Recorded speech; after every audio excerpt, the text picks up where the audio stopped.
ॐ अज्ञानतिमिरान्धस्य ज्ञानाञ्जनशलाकया चक्षुरुन्मिलितं येन तस्मै श्रीगुरुवे नमः। श्रीचैतन्यमनोभीष्टं स्थापितं येन भूतले स्वयं रूपः तदा मह्यं ददाति स्वपदान्तिकम्। वन्देऽहं श्रीगुरो श्रीयुतपादकमलं श्रीगुरुन् वैष्णवांश्च श्रीरूपं साग्रजातं सहगना रघुनाथान्वितं तं सजीवं साद्वैतं सावधूतं परिजनसहितं कृष्णचैतन्यदेवं श्रीराधाकृष्णपादान् सहगना ललिता श्रीविशाखान्वितांश्च। हे कृष्णा करुणा सिंधु दीनबंधु जगतपते गोपेश गोपिका कांत राधा कांत नमस्तुते। तप्त कांचन गौरांगी राधे वृंदावनेश्वरी वृषभानुसुते देवी प्रणमामि हरिप्रिये। वाञ्छकल्पतरुभ्यश्च कृपा सिंधु एव च पतितानां पावनेभ्यो वैष्णवेभ्यो नमो नमः। जय श्री कृष्ण चैतन्य प्रभु नित्यानंद श्री अद्वैत गदाधर श्रीवासादि गौर भक्त वृंद। हरे कृष्णा कृष्ण कृष्ण हरे हरे हरे राम राम राम हरे हरे। हरे कृष्णा कृष्ण कृष्ण हरे हरे हरे राम राम राम हरे हरे। हरे कृष्णा कृष्ण कृष्ण हरे हरे हरे राम राम राम हरे हरे। हरे कृष्ण। चर्चा करने के लिए अ, इसे भागवत गीता भागवत गीता में 700 श्लोक है और श्रीमद् भागवतम में 18,000 श्लोक है। तो चर्चा करने के लिए बहुत सारे विषय है, तो हम किसी भी विषय पर चर्चा कर सकते हैं। तो हम भागवत गीता में जानते हैं एक अत्यंत सुप्रसिद्ध श्लोक है, बहुत ही एकदम जैसे कहते हैं एकदम सीधे शब्दों में बोले हुए भगवान के एक इंस्ट्रक्शन है, भगवान के एक आदेश उपदेश है, जो कि एकदम भगवान ने इसमें कोई रोक टोक नहीं रखा है, एकदम क्लियर कट सीधे शब्दों में बोल दिया है। अष्टादश अध्याय के 66वां श्लोक 1866, उसमें कहते हैं सर्वधर्मान् परित्यज्य माम एकम शरणं व्रज अहम तम सर्व पापेभ्यो मोक्षयिष्यामि मा शुचः। ये श्लोक हम सभी जानते हैं। भगवान एकदम हम जानते हैं अष्टादश अध्याय अंतिम अध्याय है। उस अध्याय में कुल 78 श्लोक है। तो एकदम अंत करने से पहले भगवान अंतिम इंस्ट्रक्शन दे रहे हैं अर्जुन को। इतना ज्ञान बांटने के बाद बता रहे हैं कि अर्जुन, मैं जो भी बता रहा हूँ ये सुनो। क्या? सर्वधर्मान् परित्यज्य माम एकम शरणं व्रज अहम त्वं सर्व पापेभ्यो मोक्षयिष्यामि मा शुचः। तो कभी इस श्लोक का अर्थ सबको पता होंगे। श्लोक में कहते हैं कि सर्वधर्मान परित्यज्य, बाकी सब धर्म कर्म के जो आप कार्य करते हो उनको परित्याग करके माम एकम शरणम व्रज, मेरे एकमात्र मेरे शरण में आ जाओ, मेरे अनन्य भक्ति में युक्त हो जाओ। एकमात्र मेरे शरण माम एकम शरणम व्रज, मेरे शरण में आओ पूर्णतः। कहीं इधर उधर भटकने की आवश्यकता नहीं है, कुछ और सोचने की आवश्यकता नहीं है, कुछ और देखने की आवश्यकता नहीं है। आप मेरे शरण में आओ। तो अर्जुन के मन में आ सकता है कि ऐसे कैसे आदम, फिर कुछ हो गया तो, इधर से कुछ हो गया उधर से कुछ हो गया, ये प्रॉब्लम वो प्रॉब्लम, कुछ हो सकता है तो, इधर से पाप लग गया तो, मुझे किसी का अपराध लग गया तो। अहम तम सर्व पापेभ्यो मोक्षयिष्यामि। इससे यदि कुछ आपसे अपराध हो जाती है, कुछ पाप लग जाते हैं, या आपके पुराने पाप है, किए हुए पूर्व जन्मों के पाप जो आपके अनजाने में, अभी आप जानते नहीं हो, आप ज्ञात नहीं हो, आपके पूर्व जन्म के कुछ पाप, संचित पाप है, सर्व पापेभ्यो मोक्षयिष्यामि, समस्त पापों से मैं आपको मुक्ति दिलाऊंगा। भगवान गारंटी देते हैं। अर्जुन, चिंता करने की कोई आवश्यकता नहीं है, माँ शुचः है, चिंता करने की एकदम आवश्यकता नहीं है। आप एकमात्र मेरे शरण में आ जाओ। ये जो इतने सारे कथा बताया आपको मैंने, इतने सारे समझाए, इतने सारे ज्ञान बांटा है, आपको मैंने कर्म योग सिखाया, आपको मैं ज्ञान योग सिखाया, आपको मैं भक्ति योग सिखाया है। तो सबका मूल क्या है, सार क्या है, कि मेरे शरण में आ जाओ। और वो शरण एकमात्र मेरे शरण, अनडेविएटेड। मन में कोई किंतु परंतु नहीं रहना चाहिए कि ये हो गया तो क्या होगा, वो हो गया तो क्या होगा, ऐसे होगा तो कैसे होगा, मैं इतने सालों से ये पूजा करता आ रहा हूँ, कैसे छोड़ दो। है, यदि वो नाराज हो गए तो मेरे घर से, मेरे परिवार का ये चल रहा है, मेरे खानदान का ये चल रहा है, इस प्रकार का, या मैं ये करता आया हूँ, मैं तो चिकन मटन खाता आया हूँ बचपन से, कैसे छोड़ दूँ। है? तो कोई भी शंका है, माँ सोचा, चिंता मत करो, सब ठीक हो जाएगा, सब ठीक रहेगा, सब मंगल रहेगा, सर्व पापेभ्यो मोक्षयिष्यामि, समस्त पापों से मैं मुक्त कर दूंगा। तो ये श्लोक पढ़ने के बाद अंतिम में जाके कभी लगता है कि भगवान को यदि यही कहना था तो भगवान पहले ही कह देते, अर्जुन मेरे शरण में आ जाओ, मैं जो कह रहा हूँ वो करो बस। तो इतना सारे समझाने का आवश्यकता क्या थी। तो भगवान ये, कभी मैं जब पढ़ रहा था मुझे लगा था कि कहीं भगवान अंतिम में जाके तो नहीं कह दिया मेरे शरण में आ जाओ।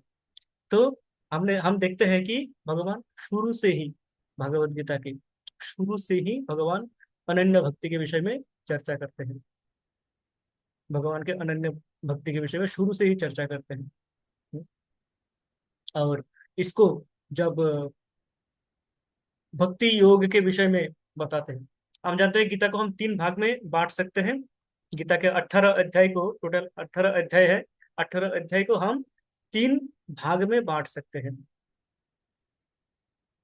प्रथम कर्मयोग, 1 से अध्याय 6 तक, प्रथम अध्याय से षष्ठ अध्याय तक कर्मयोग, सप्तम से 12 भक्ति योग, और 13 से 18 ज्ञान योग।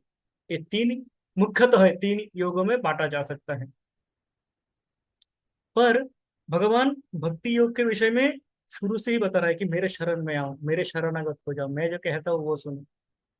है, ये कहते आ रहे हैं। भक्ति योग में आके भगवान अनन्य भक्ति के विषय में समझाते हैं। भगवान ये समझाते हैं कि अनन्य भक्त कौन है। हमारे अनन्य भक्त प्रभु जी की जय। अनन्य भक्त कौन है, जो मन में और कोई विचार ना रख के, और कोई शंकाएं ना रख के, जो पूर्णतः भगवान के शरण लिए हैं। उनके मन में और कोई द्विधा, और कोई शंका, और कोई भय, और कोई मोह, और कोई अ, चाहत और किसी के लिए नहीं बचता है। तो पूर्णतः भगवान पे समर्पित हो, वो है अनन्य भक्त। जैसे हम देखते हैं, अ, एक भक्तिर विशिष्यते, भगवान बताते हैं 7:17, सप्तम अध्याय के 17वें उसमें बताते हैं,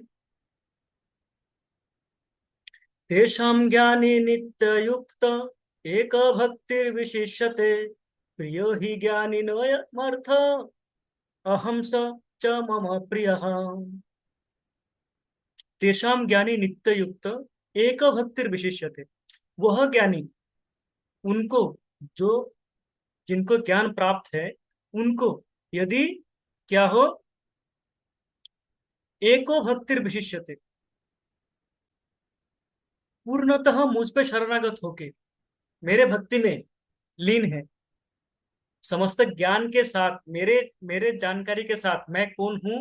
है, कृष्ण कह रहा है, भगवान कह रहे हैं कि भगवान कौन है, इस इसको जानने के पश्चात इसको जान लेने के पश्चात जो भगवान के, एकमात्र भगवान के शरणागत होता है, नियत निरंतर भगवान के सेवा में युक्त रहते हैं, नित्य युक्त, प्रतिदिन प्रतिनियत भगवान के सेवा में नियुक्त रहते हैं, वह ज्ञानी मेरे प्रिय है। वह ज्ञानी प्रकृत ज्ञानी है, और वह ज्ञानी मेरे प्रिय है। ज्ञानी हमारे शास्त्रों के ज्ञाता बहुत सारे होंगे, बहुत सारे ऐसे विद्वान व्यक्तिगण होंगे जो शास्त्र भी पढ़ के रखे होंगे, रट के रखे होंगे, जुबानी बोल सकते होंगे, पर भगवान को शरणागत नहीं है। शास्त्र यहाँ यहाँ पे है, इनके जो कुछ विद्वान व्यक्ति हैं जिनके माथा पे शास्त्र, जिनके दिमाग में शास्त्र भरे हुए हैं, पर हृदय खाली है, हृदय का दरवाजा बंद है, वहां पे शून्य है। तो वह ज्ञानी भगवान को प्रिय नहीं है। भगवान कह रहे हैं कि जो ज्ञानी ये जान के कि भगवान कौन है, भगवान का शरणागत लेते हैं, भगवान के शरण लेते हैं, और भगवान के नित्य युक्त में, नित्य उपासना में नियुक्त रहते हैं, वह ज्ञानी में मुझे प्रिय है। वह ज्ञानी, तो भगवान कह रहे हैं कि एको भक्तिर विशिष्यते, मेरे एकमात्र मेरे भक्ति में जो लिप्त रहते हैं, लीन रहते हैं। तो इस प्रकार भगवान क्या करते हैं, इससे पहले से ही बताते आ रहे हैं कि मेरे एकमात्र मेरे शरण में आ जाओ। जैसे अष्टम अध्याय के 14वें श्लोक में भगवान बताते हैं, अनन्यचितः सततम यो माम स्मरति नित्यशः तेषाहं सुलभम पार्थ नित्य युक्त योगिनः। भगवान कहते हैं कि योगीगण, मान लो योगीगण योग में हैं, लीन है, पर वह योगी मुझे प्राप्त कर सकते हैं। सुलभम, तस्याहम सुलभम पार्थ, हे पार्थ उनके लिए मैं सुलभ हूं, उनके सहजता से वो मुझे प्राप्त कर सकते हैं। कौन? जो अनन्य चेतः सततम, अनन्य चेतः सततम यो माम स्मरति नित्यशः, प्रतिनियत वह मेरे स्मरण करते रहते हैं, अनन्य चेतसा, दूसरे कोई मन को दूसरे कहीं और जाने नहीं देते हैं, वो अन्य जगह पे, अन्य किसी के शरण पे नहीं जाने देते हैं। अपने चेतना को, अपने मन को वह क्या करते हैं, मेरे स्मरण में नित्य और सतत युक्त रहते हैं। उनके लिए मैं सुलभम हूँ, है उस नित्य जो मेरे उपासना में युक्त है, नित्य मेरे स्मरण करते हैं, सततम मेरे सेवा में युक्त है उस अनन्य चेतसा, वह अनन्य भक्तों को मैं सुलभता से प्राप्त हो सकता हूँ। तो भगवान अष्टम अध्याय में भी बता रहे हैं कि माम एकम शरणम व्रज, एकमात्र मेरे शरण में आ जाओ, तो ही आपको शांति मुक्ति मिलेगी। 9वें अध्याय में पुनः भगवान कहते हैं, 9वें अध्याय के 22वें श्लोक में, अनन्यश्चिन्तयन्तो माम ये जना पर्युपासते तेषां नित्यभियुक्तानां योगक्षेम वहाम्यहम्।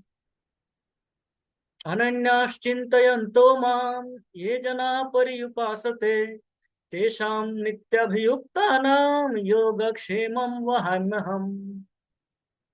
योगक्षेमम वहाम्यहम्, भगवान कह रहा है उनका पूरा देखभाल, उनका रक्षा करना, उनका जो कमी है वो कमी पूर्ण कर देना, और उनके पास जो है उनकी रक्षा करना। योग क्षेम, योगक्षेमम वहाम्यहम्, ये स्लोगन हमने देखा होगा। LIC के जो लोगो है, life insurance corporation of India, LIC के जो लोगो है, लोगो में ये टैगलाइन लिखा हुआ है, योगक्षेम वहाम्यहम्। योगक्षेम वहाम्यहम् का अर्थ है कि जो आपके पास है उसका रक्षा करूंगा, जो आपके पास नहीं है वो मैं आपको दूंगा, आपको पूर्ण करूंगा। जो आपके पास, जो आपकी आवश्यकता है वो आवश्यकताओं के मैं पूर्ण करूंगा और जो आपके पास है उसकी रक्षा करूंगा। भगवान ये कहते हैं किनके लिए? अनन्य चिंतयन्तु माम, जो मेरा अनन्य भक्ति में लीन है, जो पूर्णतः मेरे शरण में है? मेरे शरण में जो आते हैं उनके लिए क्या है? तेषाम नित्य अभियुक्ता नाम, जो नित्य इस प्रकार मेरे अनन्य भक्ति में नियुक्त है, उनके मैं योगक्षेमम वहाम्य हम। इस श्लोक के तात्पर्य में प्रभुपाद लिखते हैं, श्रीला प्रभुपाद उस समय, प्रभुपाद भगवत गीता का जब ये तात्पर्य लिख रहे होते हैं तब भगवत उनका आ, कई सारे मंदिर बन चुके हैं पूरे विश्व में कई सारे मंदिर बन चुके हैं। और भगवत जो इस्कॉन का प्रचार समग्र विश्व में हो रहा है तब उस समय की कथा है। तो प्रभुपाद लिखते हैं कि योगक्षेम वहाय में हम किस प्रकार है, उदाहरण देते हैं कि आज इस कृष्ण भावनामृत आंदोलन में दसियों हजार जो युवक युवतीगण भक्त बन के आए हैं, भगवान के शरण लिए हैं, उनके पास जो उस समय प्रभुपाद के शरण लिए थे, इस्कन के शरण में लिए थे, वह इस प्रकार छोड़ के आए थे, अपना घर द्वार सब छोड़ के आ गए थे। उनके पास कोई आ, ऐसा कोई कार्य नहीं था, कोई किसी का बैंक अकाउंट नहीं था, किसी का कोई जॉब नहीं था, कोई गृहस्थ नहीं थे, कोई और किसी कार्य में नियुक्त नहीं थे, सब प्रभुपाद के सेवा में नियुक्त थे, प्रभुपाद के सेवा में लगे हुए थे। हैं? तो प्रभुपाद कहते कि ये जो लड़के, ये जो मेरे शिष्यगण समग्र पृथ्वी में घूम रहे हैं, इनकी इनको चिंता नहीं है कि इनका जो अगला भोजन, अगला प्रसाद इनको कहाँ मिलेगा, कब मिलेगा। भगवान इनके लिए वो सब पूर्ति कर देते हैं, भगवान उनका ये सब पूरा कर देते हैं, उनको समय पर प्रसाद मिल रहे हैं। यद्यपि वो कोई हमारे जो साधारण दृष्टि हम देखते हैं कि कोई नौकरी करना, कोई जॉब करना, कोई बिजनेस करना, इस प्रकार के उपार्जन के कार्यों में वो नियुक्त नहीं है। भगवान के कथा प्रचार में नित्य अभियुक्ता नाम, वो नित्य निरंतर भगवान के सेवा में नियुक्त है। तो भगवान क्या कर रहे हैं? उनके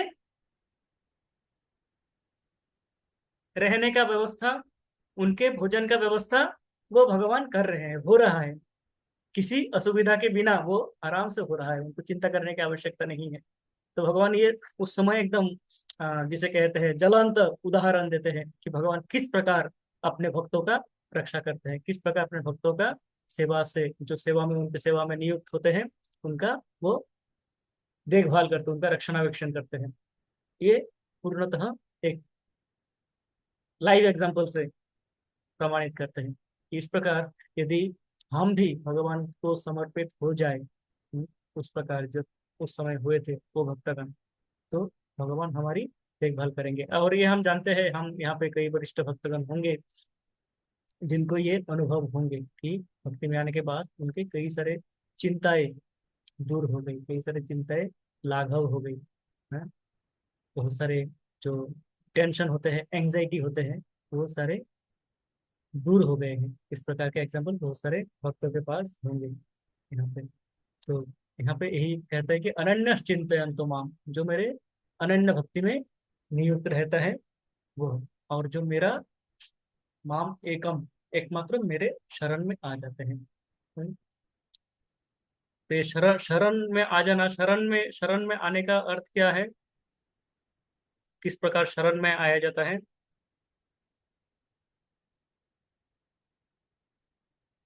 जैसे एक श्लोक हमने चर्चा किया था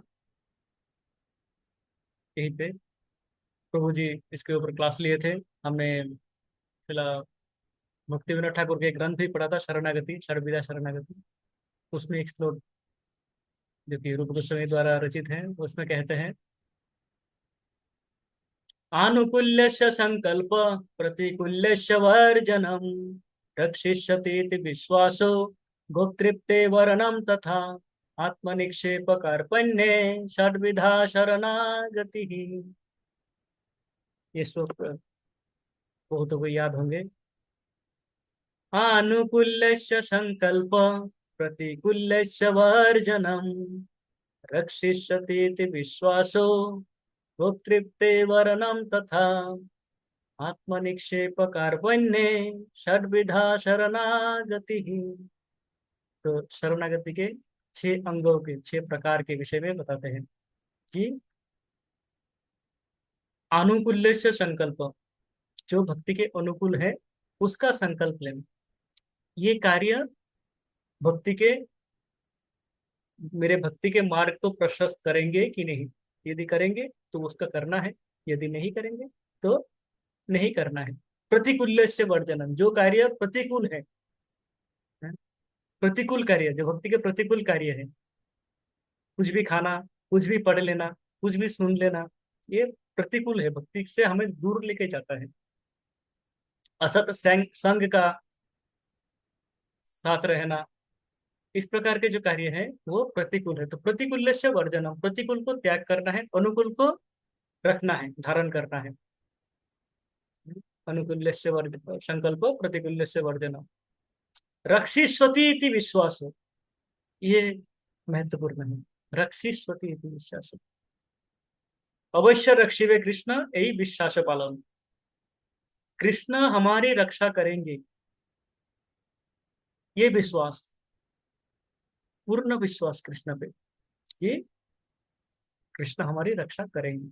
कृष्ण कई बार बताया है रक्षा करेंगे, तो अवश्य ही करेंगे। उसमें आ, किंचित मात्र भी शंका नहीं होनी चाहिए, रत्ती भर भी उसमें संदेह नहीं होने चाहिए कि करेंगे कि नहीं, नहीं किया तो क्या हो जाएगा, उसके बाद क्या हो है। क्या पता कृष्णा आए ना आए, बोल तो दिया है, वक्त पे नहीं आए तो क्या होगा। तो उसके लिए हम भागवतम में देख सकते हैं कि भगवान क्या करते हैं, रक्षिष्वती इति विश्वासों का पालन करते हैं। जब गजेंद्र, भागवतम में वर्णन है, गजेंद्र आराम से स्नान करने गए थे अपने साथियों के साथ में, जल केली कर रहे थे, हैं, मगरमच्छ आके पकड़ लेते हैं उनका पान। वो अपना प्रयास करते हैं, क्योंकि गजेंद्र गजों का राजा है, वो हाथियों का राजा है। वो अपना प्रयास करते हैं, जब नहीं हो पाते हैं उनके प्रयास से, हैं, तब क्या करते हैं वो भगवान के शरण आ जाते हैं, भगवान के शरण लेते हैं। वो देखते हैं कि मुझसे और हो नहीं रहा है, मैं ये युद्ध हार रहा हूँ। तो भगवान के शरण ले लेते हैं, एकमात्र भगवान के शरण लेते हैं। कृष्ण आप मुझे समझाओ, हैं? आप मुझे बचाओ, आप मेरी रक्षा करो।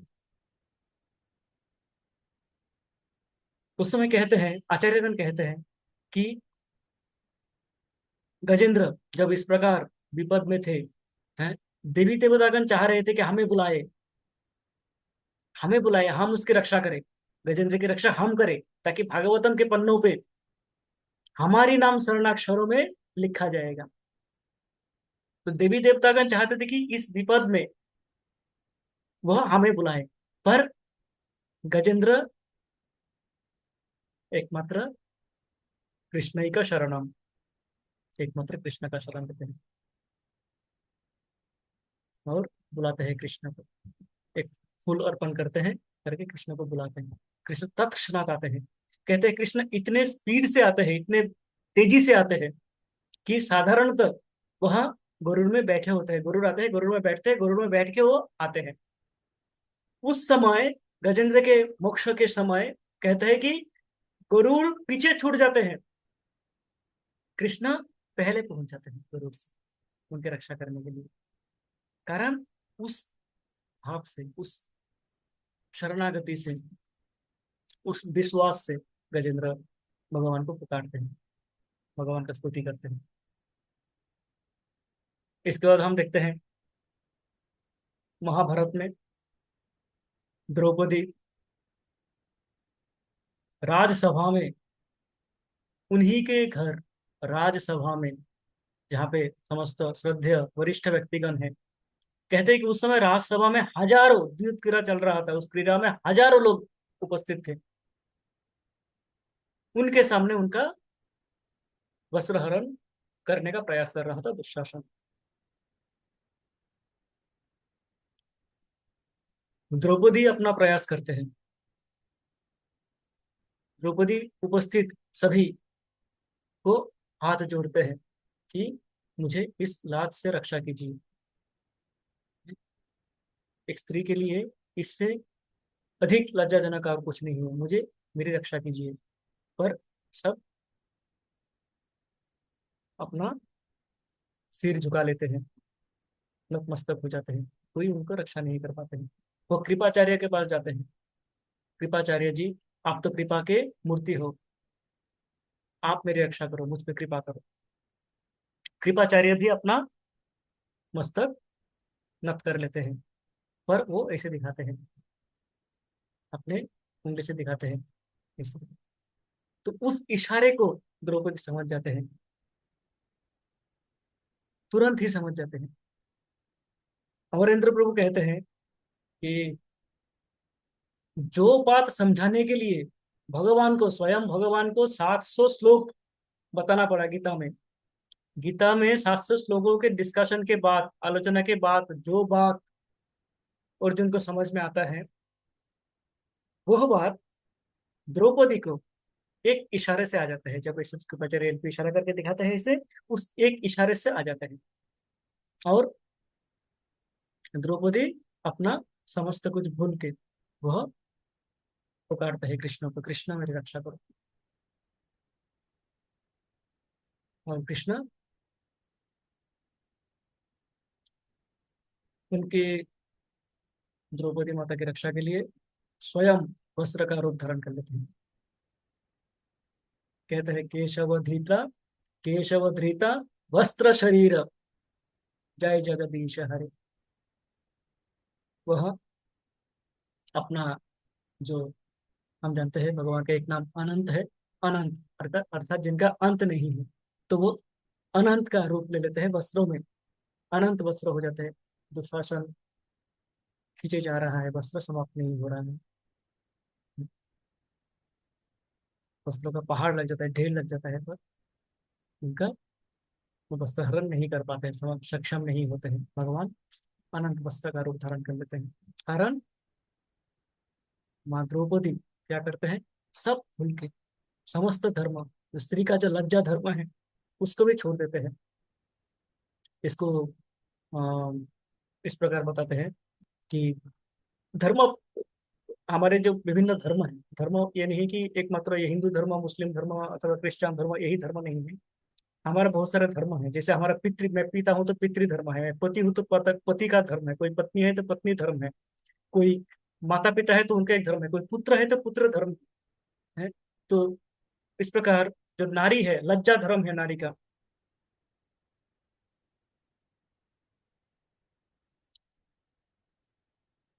उस लज्जा धर्म को भूल के जो अपने प्रयास से साड़ी को बचाने का प्रयास कर रहे थे, उसको छोड़ के परित्यज्वा भगवान के शरण लेते, हे कृष्णा मेरी रक्षा करो, और कोई नहीं है मुझे बचाने वाला। सर्वधर्मान परित्यज्य शरण लिया, और भगवान इस प्रकार प्रकट हुए वस्त्र के रूप में, जो कि उनको रक्षा हुई, बचाने वाला। इस प्रकार यदि हम देखें, गजेंद्र का देखा हमने, द्रौपदी का देखा हमने, प्रहलाद महाराज, समस्त सप्तम स्कंद प्रहलाद महाराज का वर्णन है। प्रहलाद महाराज, एक समय ऐसा हो गया जब हिरण्यकशिपु, जो कि 14 भुवनों का, समस्त भौतिक जगत का अधिपति बन चुका था, जिनके भौहें हिलने से देवराज इंद्र कांपने लगते थे। अब क्या आदेश आएगा पता नहीं। उस हिरण्यकशिपु, एक समय ऐसा आ गया कि उनके पास और कोई कार्य नहीं रखा, वो एकमात्र इस कार्य में लगे हुए थे कि किस प्रकार प्रहलाद को मारा जाए, उसके 5 वर्षीय बालक, उसको हत्या किया जाए। अपने पूरा पूर्ण शक्ति वह नियोजित कर दिए थे प्रहलाद महाराज को मारने में।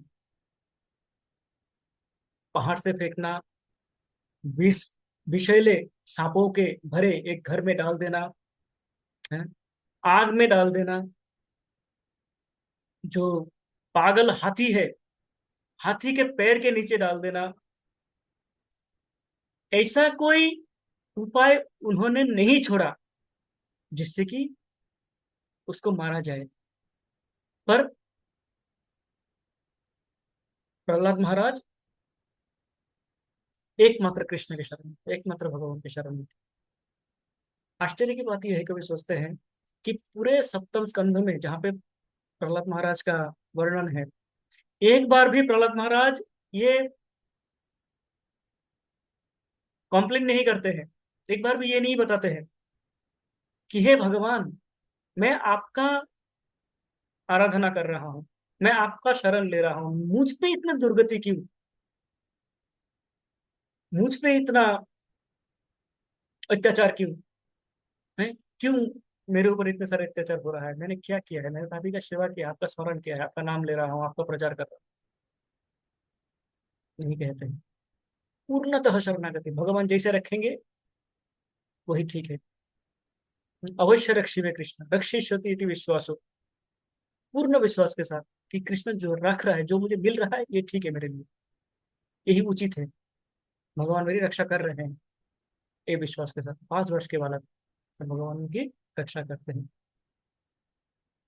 उनको मारने में हिरण्यकशिपु, जो तीनों लोकों में, 14 भुवनों में विजय प्राप्त है, वह उसको मार नहीं पाते हैं। अपने ही 5 वर्षीय पुत्र बालक प्रहलाद को मार नहीं पाते हैं, हत्या नहीं कर पाते हैं, भगवान रक्षा करते हैं। बंगाली में कहते हैं, राखे कृष्ण मारे कृष्ण राखे के। प्रभुपाद इसको कोट करते थे कई बार कि राखे कृष्ण मारे कृष्ण राखे के। यदि कृष्ण किसी को रक्षा करना चाहते हैं तो उसको कोई नहीं मार सकता, किसी में भी सामर्थ्य नहीं है कि उसको मार दे, स्वयं यमराज को भी नहीं। और कृष्ण यदि किसी को मारना चाहते हैं तो उनकी रक्षा करे, ये संभव ही नहीं है, किसी के भी द्वारा संभव नहीं। ये इसका उदाहरण हम देखते हैं हिरण्यकशिपु और प्रहलाद महाराज का रक्षा भगवान कर रहे हैं। तो हिरण्यकशिपु अपने पूरे शक्ति, अपने पूरे बुद्धि लगा देते हैं, पर उसको कुछ नहीं कर पाते हैं। और हिरण्यकशिपु जो स्वयं सोच रहा था कि मुझे कोई नहीं मार सकता है मैं दिन में नहीं, रात में नहीं, भूमि में नहीं, आकाश में नहीं, है घर में नहीं, बाहर नहीं, अस्त्रों से नहीं, शस्त्रों से नहीं, मनुष्यों से नहीं, पशु से नहीं, किसी से भी नहीं मार सकते हैं मुझे, है प्राय अपने आप को अमर बना लिए थे। पर भगवान ने बोला मुझे मारना है तो मारना है भगवान एक आश्चर्य रूप धारण करके आ जाते हैं। अपने ब्रह्मा जी का जो वरदान है उसको विफल नहीं होने देते हैं, समस्त तथ्यों को रखते हुए, समस्त कथाओं को रखते हुए, पालन करते हुए वो विनाश करते हैं हिरण्यकशिपु का। तो ये रक्षिष्यति इति विश्वासो, ध्रुव महाराज इनका ज्वलंत उदाहरण है। और फिर हम देखते हैं आगे शिला प्रभुपाद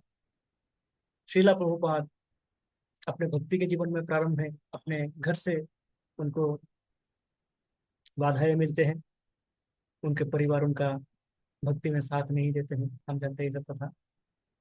घर चल के संन्यास लेके आ जाते हैं, वहां पे उनके जो गुरु भाई हैं, गुरु भाई सभी गुरु भाई उनके साथ नहीं देते, संन्यास लेने के लिए उनको घूमना पड़ता है। वो एक एक जो पुस्तक छापने का, एक एक पेज छापने का, बैक टू गॉडेड मैगजीन छापते थे, उसके लिए उनका संघर्ष, प्रतिनियत संघर्ष करते रहे, प्रतिनियत संघर्ष करते रहे। और संघर्ष करते करते वह आगे बढ़ते रहे। और जब ऐसा नहीं है कि जब स्कंद बन गया, प्रतिष्ठा हो गया, पूरे विश्व में फैल गया तो उनका संघर्ष खत्म हो गया। जब भी भारत में जो भी, जैसे वृंदावन मंदिर का स्थापना हुई, उसके जमीन को लेके उनको लड़ना पड़ा। मुंबई में जो मंदिर प्रतिष्ठा हुई उसको लेके उनको लड़ना पड़ा। तो इस प्रकार लड़ाई, निरंतर लड़ाई चल रहा था। विदेश जाते हुए समुद्र के ऊपर 2 बार हार्ट अटैक आना, उस अवस्था में जब हम रिटायर करके आराम करने का विचार करते हैं, तब वो विदेश जाने का सोचते हैं और जाते हैं। और उस समय 2 2 हार्ट अटैक लेके पहुंचते हैं और जाके इसके बाद ये विशाल हुआ। ये जो रक्षिष्यति इति विश्वास, ये दृढ़ विश्वास उनके उनमें थे।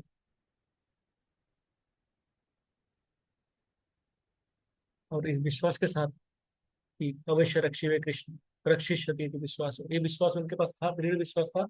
उस दृढ़ विश्वास के साथ वो आगे बढ़ते हैं।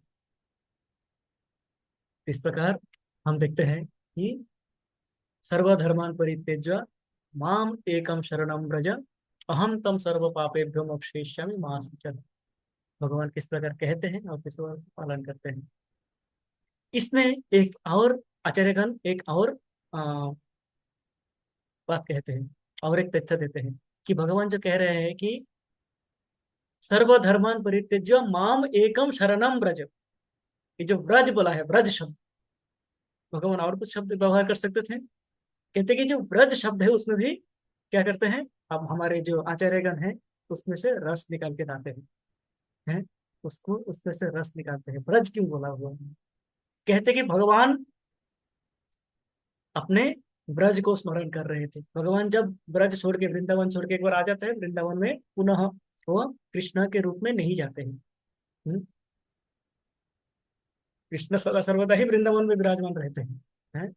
वृंदावनम परित्यज्य पदम एकम न गच्छामि, भगवान कहे थे वृंदावन में ही रहते हैं, पर उनका जो अ, कृष्ण रूप है उस रूप में वो बाहर रहते हैं, मथुराधीश बन जाते हैं, कभी द्वारकाधीश बन जाते हैं, पुनः वृंदावन में नहीं जाते हैं। तो उनका हृदय वृंदावन में स्थित रहते हैं, इसलिए जब भी उनको अवसर मिलता है इस प्रकार का, तब वह ब्रज का, उस ब्रज का, ब्रज शब्द से भगवान क्या कर रहे हैं, ब्रज गोपियों का स्मरण कर रहे हैं। आचार्यगण कहते हैं कि ब्रज गोपियों का स्मरण कर रहे हैं वो, और वो ये जो ब्रज गोपियों के जो बलिदान है, ब्रज गोपी जो भगवान गीता में कहते हैं एक जगह पे, ये यथा माम प्रपद्यन्ते ताम तथैव भजाम्यहम्, ये यथा माम प्रपद्यन्ते, जो मेरे पास जिस प्रकार से आएगा, जिस भाव से आएगा, ताम तथैव भजाम्यहम्, मैं उसी प्रकार उनको प्रतिदान देता हूँ। जो मेरे शरण में जिस भाव से आएगा मैं उसी भाव से उनको प्रतिदान देता हूँ, पुरस्कार देता हूँ। है तो गोपीगण तो उनके लिए क्या नहीं किया, गोपीगण क्या किया, जैसे जानते हैं हम, गोपीगण गोपी गीत में कहते हैं, चल सियाद ब्रजा चारयन् पशून् नलिन सुंदरम नाथ ते पदम शिलतृणाङ्कुरे सीदति तिना कलिलतां मना कांत गच्छति। गोपीगण कहते हैं कि हे कृष्ण, जब आप अपने इस नलिन सुंदर, इस सुकोमल, कमल के भांति कोमल चरण से ब्रज में चलते हो, अपने पशुओं के चराने के लिए जब बाहर आते हो, तो शिला तृणांकुर, पत्थर कंकर से आपके पाँव में क्षत विक्षत हो जाते हैं, आपके चरण कमल, आपके चरण इतने कोमल है, वो ये शिला, ये जो कांटे हैं, ये जो कंकर है, पत्थर है, इससे क्षत विक्षत हो जाते हैं। और वो जब हम सोचते हैं, हम देखते हैं, हमारी हृदय फट जाते हैं। हमारे क्या हो जाते हैं, एकदम मानो कि सहन नहीं कर पाते हैं हम उसको। तो वो क्या करते हैं, बोल के चुप नहीं हो जाते हैं। वह गोपीगण रात को आते हैं, जिस रास्ते से कृष्ण चलेंगे अगले दिन, हाँ, वो चारण के लिए निकलेंगे, उस रास्ते का समस्त कांटे, समस्त पत्थर कंकर वो साफ कर देते हैं, ताकि ब्रज के रेत हो, नरम नरम रेत रहे पास है, उनके पथ के सारे कांटे वह मिटा देते हैं, दूर कर देते हैं। तो कृष्ण कहते हैं कि उनके लिए मैंने क्या किया, उस ब्रज गोपियों के लिए मैंने क्या किया, मैंने तो उनको ये यथा माम प्रपद्यन्ते ताम तथैव भजाम्यहम्, हम, मेरा वचन है वो तो मैं कर नहीं पाया उनके लिए। तो भगवान कहता है कि तुम्हारे जीवन के पथ में, तुम्हारे मुक्ति के पथ में जो कांटे हैं, जो बाधाएं हैं, तुम्हारे वैकुंठ धाम प्राप्ति के लिए उस मार्ग में, प्राप्ति पथ में जो कांटाएं हैं, जो बाधाएं हैं, उसको मैं मिटाने के लिए ये भागवत गीता का उपदेश मैं दे रहा हूं तुम्हें। ये जो भागवत गीता का उपदेश है, ये क्या करते हैं हमें? ये हमें भगवत धाम पहुंचने का मार्ग प्रशस्त कर देते हैं। हमारी भगवत धाम पहुंचने के मार्ग में जो बाधाएं हैं, काम क्रोध लोभ मोह मद मात्सर्य, विभिन्न प्रकार के जो बाधाएं हमें आगे नहीं बढ़ने देते हैं, उनको दूर करने का रास्ता भगवान यहाँ पे बताते हैं। कहते हैं कि भगवान तुमने जैसे, भगवान कहते हैं कि हे गोपीगण, जिस प्रकार तुमने मेरे रास्ते से समस्त कांटे कंकर पत्थर हटाए थे ताकि मैं एकदम निरंकुश चल सकूं, मैं भी तुम्हारे भागवत प्राप्ति के पथ को निरंकुश करने के लिए ये भागवत गीता के ये उपदेश दिए जा रहा। यदि इसको पालन करो तो तुम भगवत धाम, तुम्हारे स्वधाम, तुम्हारे अपने घर अवश्य ही लौट पाओगे, बिना किसी रुकावट के, बिना किसी क्षत विक्षत हुए, आसानी से। इस भाव के साथ वो कहते हैं कि सर्वधर्मान परित्यज्य माम एकम शरणम व्रज। तो व्रज के ये भाव आचार्यगण इसको इसमें सम्मिलित करते हैं, ये भाव भी सम्मिलित कर देते हैं कि भगवान का ये जो अंतिम में कह रहे हैं, ये क्या है? ये गीता का समस्त जो उपदेश है, ये हमारे लिए है, जो भगवान ने गोपियों के लिए दिया था प्रतिदान स्वरूप, कि सब उनके धाम लौट के आ जाए, हमारी पथ के जो कांटाएं हैं, जो कंकर पत्थर हैं, वो दूर हो जाए और हम आराम से चल के भगवान के पास पहुंच जा सके। इसी के साथ तो ये सारी कथाएं, ये जो भावना है, ये भावना मैंने सुना था अमरेंद्र प्रभु के एक लेक्चर में, सुन के मुझे लगा था हाँ, ये तो ये भी एक भावना है जो आचार्यगण देके गए हैं कि एकमात्र एक गीता का जो उपदेश है, एकमात्र एक गीता का उपदेश ही है जो हमारे रास्ते से समस्त कांटों को हटा सकते हैं, हमारे जीवन पथ के जो कांटे हैं, जो बाधाएं हैं, उन बाधाओं को हटा सकते हैं, वो दूर कर सकते हैं, दूर करके हमें भगवान के पास लेके जा सकते हैं। ये है श्रीमद् भागवत गीता। तो इसी के साथ हमारा समय भी हो चुका है, मैं यहीं पे समाप्त करता हूँ। आप सभी को असंख्य धन्यवाद, अपने ध्यानपूर्वक सुना, और इसमें जो त्रुटियां रह गई हो उसके लिए मैं क्षमा प्रार्थी हूँ, और मैं आप सबका आशीर्वाद का याचना करता हूँ कि हरे आशीर्वाद हरे वांछा कृष्ण। च कृष्ण च पतितानां पावनानां वैष्णवो नमः अन्ते जय प्रभु जय हरे कृष्ण। तो किसी का कुछ कहना नहीं है तो हम यहीं पे समाप्त करें, समय हो रहा है। धन्यवाद।